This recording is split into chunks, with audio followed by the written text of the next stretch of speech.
Welcome to Indian Kitchenomics. Today we're going to cook freshwater mussel. At Kitchenomics, magluluto tayo ng shell.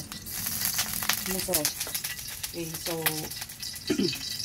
muna natin gawin, mag-saute muna tayo ng garlic.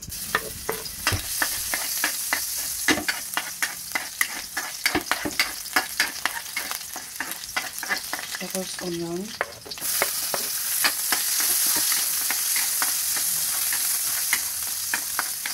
Saka luya o ginger.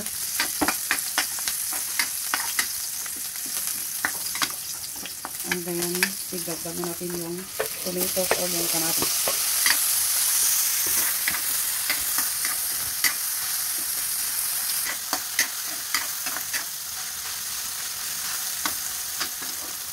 Saka ilagay natin ang ating shells.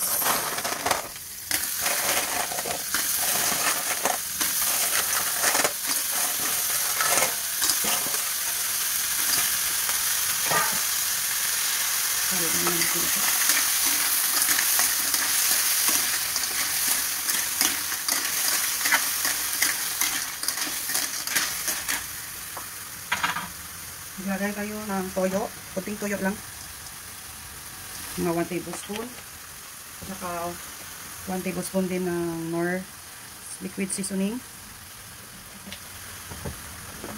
Kahaluin ulit natin.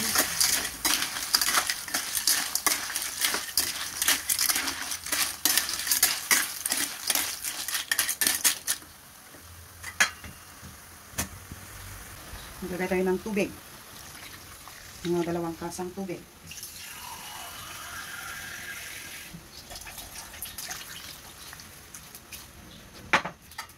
So, hayaan na natin ito mag-boil.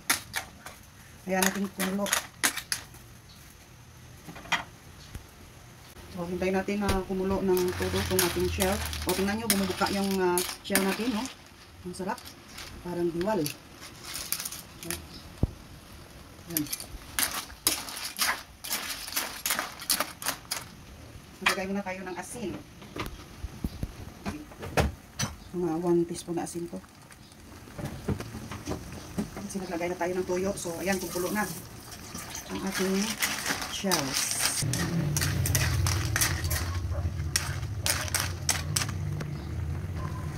Ng sili para mas lalong sumarap yung ating shells na niluto. Tuluan muna natin yung ating sili at okay, tikman na natin kung tama na ba yung lasa. Sarap. Kuluan pa natin ng mga 2 minutes at saka ito ay tapos nang maluto kasi lahat na sila ay bumuka na. So, ibig sabihin, luto na itong ating shell. Luto na po ito. Tara, kain na tayo. Mga ka-Indian Kitchenomics, ready na po i-serve ang ating freshwater mussel. Pwede na itong idagdag ninyo sa inyong mga recipe sa bahay.